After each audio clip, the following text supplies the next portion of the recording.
नमस्कार,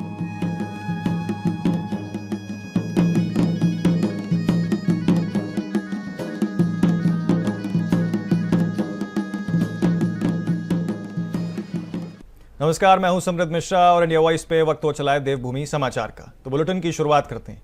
यमुनोत्री की ओर बढ़ते श्रद्धालुओं के लिए रास्ता फिलहाल आसान नहीं है। सड़कें टूटी हैं, पहाड़ों में मलबा आ रहा है और कई जगह मार्ग की बुरी तरह हालत जो है वो धंस गए।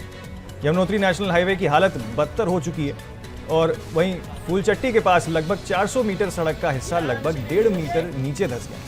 वहीं जंगल चट्टी और खलसारी के पास कई हिस्सों में सड़क क्षतिग्रस्त हो चुकी है। हालांकि एनएच की मशीनें लगातार मार्ग खोलने में जुटी हुई हैं और शुक्रवार को दोपहर आशंकीय रूप से खोली जा चुकी हैं, जिसके बाद 2 दिन से बड़कोट और खड़ारी में फंसे सैकड़ों श्रद्धालु को पहुंचाया जा रहा है पैदल मार्ग से।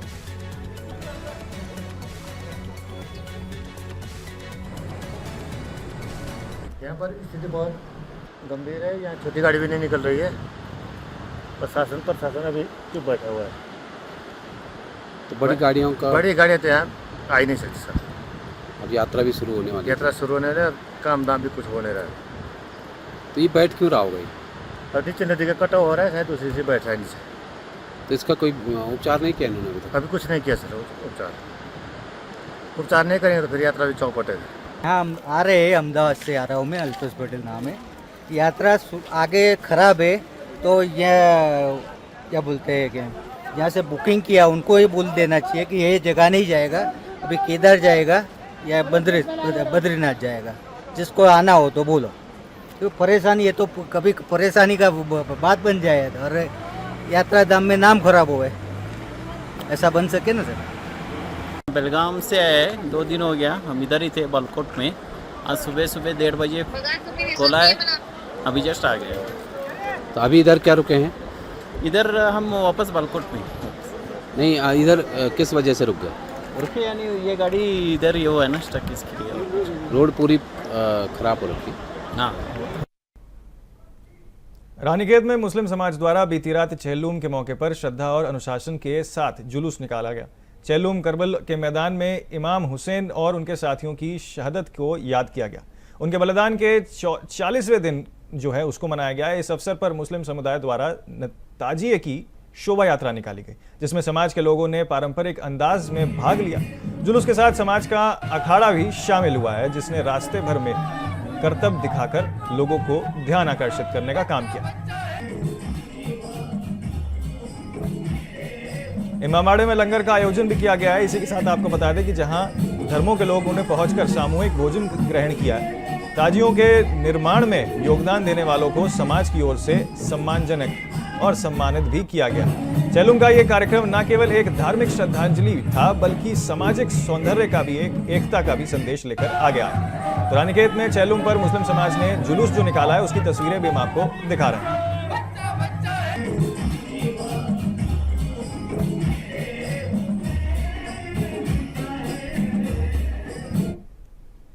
पूरे देश के साथ नैनीताल में भी श्री कृष्ण जन्माष्टमी की धूम देखी जा रही है। नैनीताल में भी मंदिरों में भगवान श्री कृष्ण के भक्तों में मंदिर गुलजार दिखाई दे रहा है। नैना देवी मंदिर में श्री कृष्ण भक्तों ने न सिर्फ पूजा अर्चना की, बल्कि भगवान के प्रति अपनी आस्था भी व्यक्त की है। राधा कृष्ण के मंदिर को रंग बिरंगे फूलों की मालाओं से सजाया गया है। स्थानीय महिलाओं के द्वारा भजन कीर्तन का आयोजन किया गया। इसके साथ ही छोटे छोटे बच्चे भी श्री राधा कृष्ण बनकर मंदिर में पहुंचे हैं। भारी संख्या में महिलाओं और पुरुष भजन कीर्तन में शामिल हुए। रात 12 बजे भगवान श्री कृष्ण को 56 भोग लगाकर उनका जन्मोत्सव मनाया जाएगा। सरोवर नगरी में कृष्ण जन्माष्टमी की रौनक इसलिए भी ज्यादा देखने को मिल रही है क्योंकि स्थानीय लोगों ने सैलानियों में भी व्रत रखकर मंदिर में मनाया है।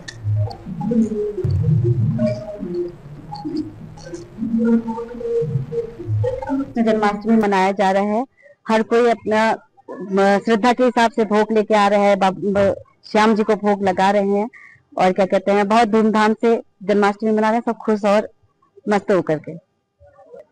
व्रत के भी कई नियम हैं, लेकिन क्या कहते हैं, व्रत सुबह अपना स्टार्ट करते हैं, पूजा पाठ होती है, कान्हा जी का जो भी माखन मिश्री जो भी बाबा जी को भोग लगाया जाता है श्याम जी को, तो उसी के बाद रात को जब 12 बजे कान्हा जी की आरती होती है और उनको भोग लगाया जाता है, उसी के बाद अपना व्रत तोड़ा जाता है। जन्माष्टमी की सबको शुभकामनाएं। ईश्वर के भगवान कृष्ण प्रार्थना है कि सभी खुशी रहे, समृद्ध रहे। उत्तराखंड में आपदाएं आ रही है तो भगवान अपनी कृपा दृष्टि बनाए रखे हैं, सभी लोग सुरक्षित रहें। सबसे पहला तो मेरे ईश्वर से प्रार्थना है भगवान के जन्मोत्सव पर, और जब जन्मोत्सव हर तरह उल्लास के साथ मनाया जाता है क्योंकि कृष्ण भगवान का जन्म है, माधव का जन्म है, गिरधारी का जन्म है, गोवर्धन का जन्म है, और हरि रूप में भगवान ने जब जन्म लिया तो बचपन से हरि रूप दिखाया, तो वही मैं जाता ये श्रद्धा की बात है कि हर व्यक्ति अपनी श्रद्धा को मेरी लगाता है। तो ईश्वर भी जाए छप्पन भोग, मैंने सुना कि छप्पन भोग में भगवान को भोग लगाया, बाकी सबको अपनी श्रद्धा अपने बच्चे की भावना एक भोग लगाए। देहरादून समेत प्रदेश में मौसम का मिजाज आज भी बिगड़ा रहेगा। मौसम विभाग ने देहरादून समेत पौड़ी और चंपावत जिलों में भारी बारिश को लेकर येलो अलर्ट जारी किया है।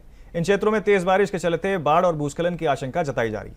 अन्य जिलों में भी बिजली चमकने के साथ हल्की से मध्यम बारिश की संभावना है। मौसम विभाग केंद्र के अनुसार 18 अगस्त तक प्रदेश भर में तेज बारिश का दौर जारी रहेगा। आपदा प्रबंधक विभाग ने सभी जिलाधिकारियों को पत्र लिखकर संवेदनशील क्षेत्रों में येलो अलर्ट रहने और लोगों के समय रहते सचेत रहने के निर्देश दिए। नदियों का जलस्तर बढ़ने की संभावना को देखते हुए निचले इलाकों में सतर्कता बरतने की भी बात यहां कही गई है। प्रशासन ने यात्रियों और स्थानीय नागरिकों को सावधानी बरतने की अपील जो है यहां पर की गई।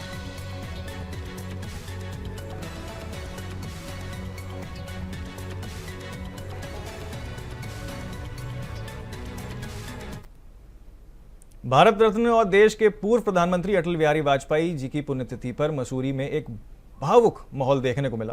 भाजपा मसूरी मंडल द्वारा मसूरी तिलक लाइब्रेरी के परिसर में आयोजित श्रद्धांजलि सभा में बीजेपी के कार्यकर्ताओं, जनप्रतिनिधियों और आम नागरिक एकत्रित हुए। सबकी आंखों नम थीं और लेकिन दिल में संकल्प अटल जी के बताए मार्ग पर चलने का था। पूरा परिसर भारत माता की जय और अटल जी की अमर रहे के नारों के साथ गूंज उठा। पालिका अध्यक्ष मीरा सकलानी ने कहा कि अटल जी केवल एक राजनेता नहीं थे, वे एक युगदुष्ट थे। उन्होंने जो राजनीति की संस्कृति दी है उसमें संवाद, शिष्टाचार और राष्ट्रहित सर्वोपरि।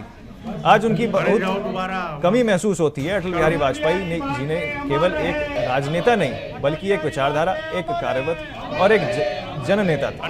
मसूरी में उनकी पुण्यतिथि पर श्रद्धांजलि सभा ने न केवल एक यादगार आयोजन बना बल्कि ये संकल्प भी लिया कि आने वाले पीढ़ियां अटल जी की विचारों को जीवित रखें। भाजपा मंडल अध्यक्ष रजत अग्रवाल ने कहा कि अटल जी के भाषण सुनने के लिए लोग रेडियो में चिपक कर बैठे रहते थे। वे शब्द के ऐसे जादूगर थे जो दिल को छू जाते थे। आज हम सबको उनके विचारों और आदर्शों से प्रेरणा लेकर काम करना चाहिए। भाजपा युवा मोर्चा के आर्यन देव उनियाल ने कहा कि अटल जी की सपना था कि वे विकसित और आत्मनिर्भर भारत बनाए। आज अब देश तकनीक और रक्षा के क्षेत्र में आगे बढ़ रहा है तो उनकी सोच और नीतियां ही उनकी नींव है। हम युवाओं को उनके सपनों को भारत में साकार करना चाहिए। पूर्व पालिका अध्यक्ष ओपी उनियाल ने श्रद्धांजलि अर्पित करते हुए कहा कि राजनीति में जब कटुता बढ़ रही थी तब अटल जी जैसे नेता ने विनम्रता, धैर्य और संवाद से लोकतंत्र को मजबूत किया। उनके आदर्श हर कार्यकर्ता के लिए प्रेरणा है।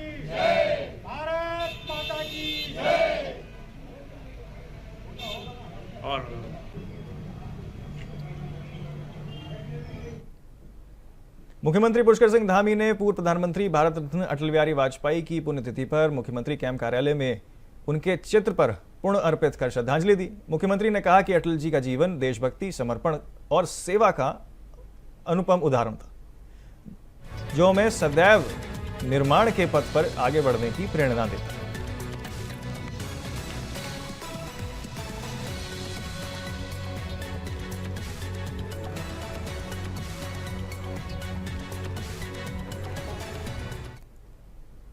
खबर नैनीताल से है, जहां जिले की राजनीति में नया मोड़ आ चला है। अपहरण की खबरों के बीच लापता जिला पंचायत सदस्यों का एक वीडियो सामने आया है जिसमें उन्होंने स्पष्ट किया है कि वे अपनी मर्जी से घूमने गए थे और उनका कोई अपहरण नहीं हुआ। उन्होंने कहा कि वे सरकार के सहयोग से अपने क्षेत्र का विकास करना चाहते हैं। बता दें कि 14 अगस्त को जिला पंचायत अध्यक्ष चुनाव के दौरान नैनीताल में जमकर हंगामा हुआ था। कांग्रेस ने आरोप लगाया था कि उनके 5 जिला पंचायत सदस्यों का अपहरण कर लिया गया है, जिसके विरोध में लगातार प्रदर्शन किए जा रहे हैं। अब इस वीडियो के सामने आने से राजनीतिक माहौल जो है वो गर्मा गया है। कांग्रेस इस बयान को साजिश बता रही है, जबकि भाजपा इसे विपक्ष का नाटक करार दे रही है। जिले की राजनीति में ये घटनाक्रम एक नए सवाल भी अपने आप में खड़े कर रहा है।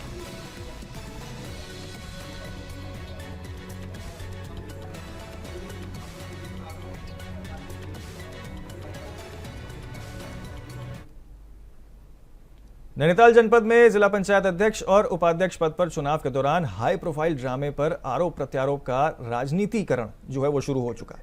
कांग्रेस की तरफ से लगाए जा रहे आरोपों पर बीजेपी ने भी कहा पलटवार किया है। भाजपा प्रदेश अध्यक्ष महेंद्र भट्ट ने कहा कि कांग्रेस से चुनाव में प्रत्याशी तो उतारे, लेकिन फिर भी जीत के दावे कैसे कर रहे हैं। भाजपा प्रदेश अध्यक्ष महेंद्र भट्ट ने कहा कि ब्लॉक के प्रत्याशी हों या जिला पंचायत अध्यक्ष के, कांग्रेस के नाम पात्र में ही एक घोषित किए।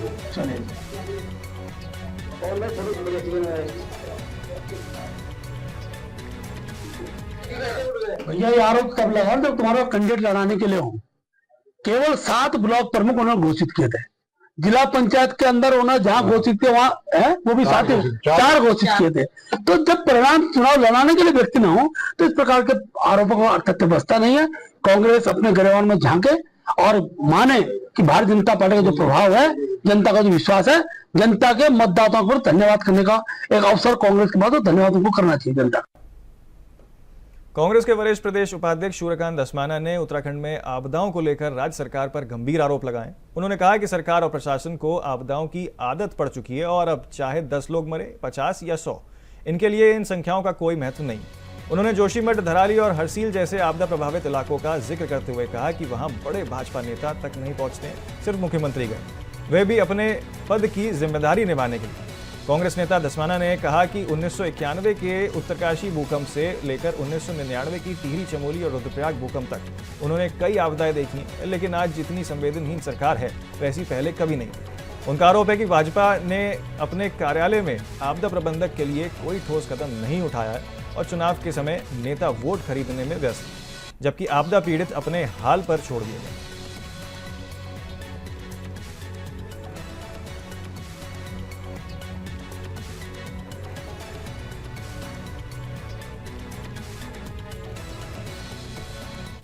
ये है कि आपदाओं की आदत पड़ गई है प्रदेश को, यहाँ के अधिकारियों को, यहाँ के नेताओं को।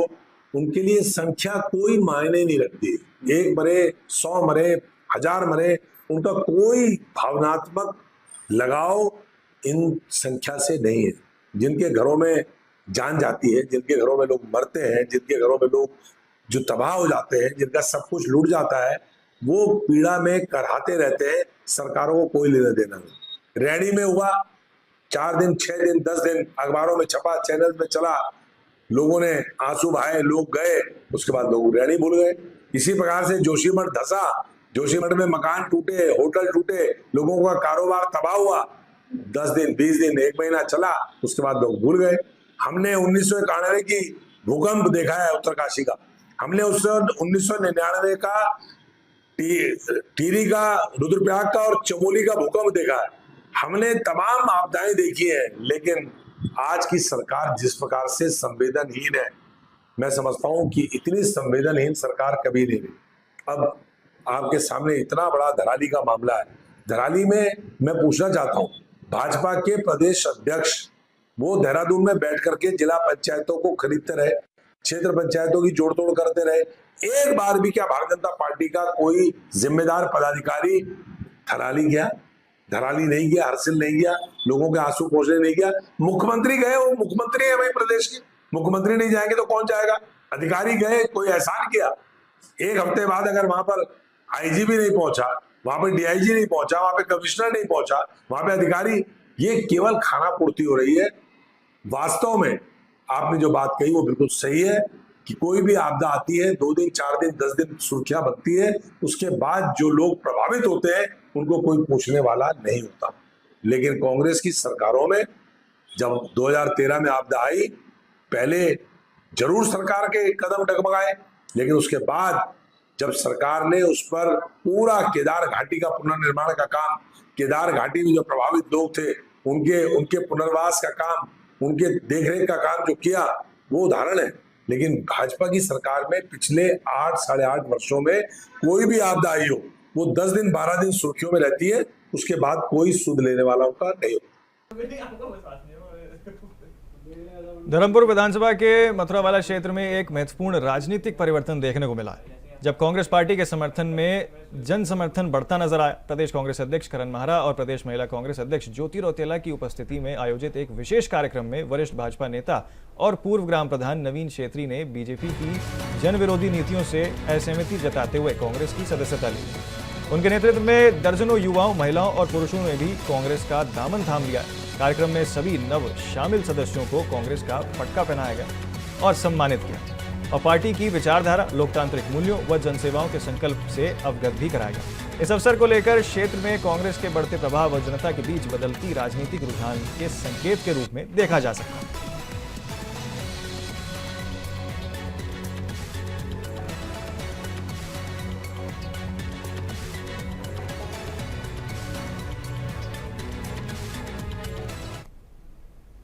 उत्तराखंड में पंचायत चुनावों की प्रक्रिया पूर्ण होने के साथ ही राज्य निर्वाचन आयोग ने आचार संहिता को निष्कर्षित करने के आदेश जारी कर दिए।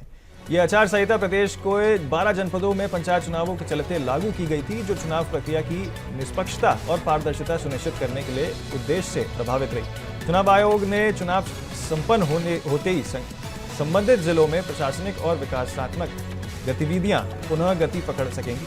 आचार संहिता के निष्कासन होने से अब जनप्रतिनिधि और विभाग योजनाओं के क्रियान्वयन, उद्घाटन और शिलान्यास जैसी गतिविधियों को फिर से प्रारंभ किया जाए। निर्वाचन आयोग ने सभी जिला अधिकारियों को इस संदर्भ में सूचित कर दिया है। इसके साथ ही आयोग ने चुनाव में सहयोग देने वाले प्रशासनिक अधिकारी, कर्मचारी और सुरक्षा बलों का आभार प्रकट करते हुए शांतिपूर्ण और सफल चुनाव प्रक्रिया के लिए जनता को भी धन्यवाद दिया। तो देखिए, जो सूची है जो जारी की गई है चुनाव आयोग की ओर से, वो हम आपको दिखा रहे हैं आपकी टेलीविजन स्क्रीन पर। किस तरीके से यहाँ पर तमाम जो लोग थे, चाहे अधिकारी हों, चाहे सुरक्षा बल के लोग हों, और उनके साथ ही जनता का भी धन्यवाद जो है यहाँ पर चुनाव आयोग की ओर से किया गया।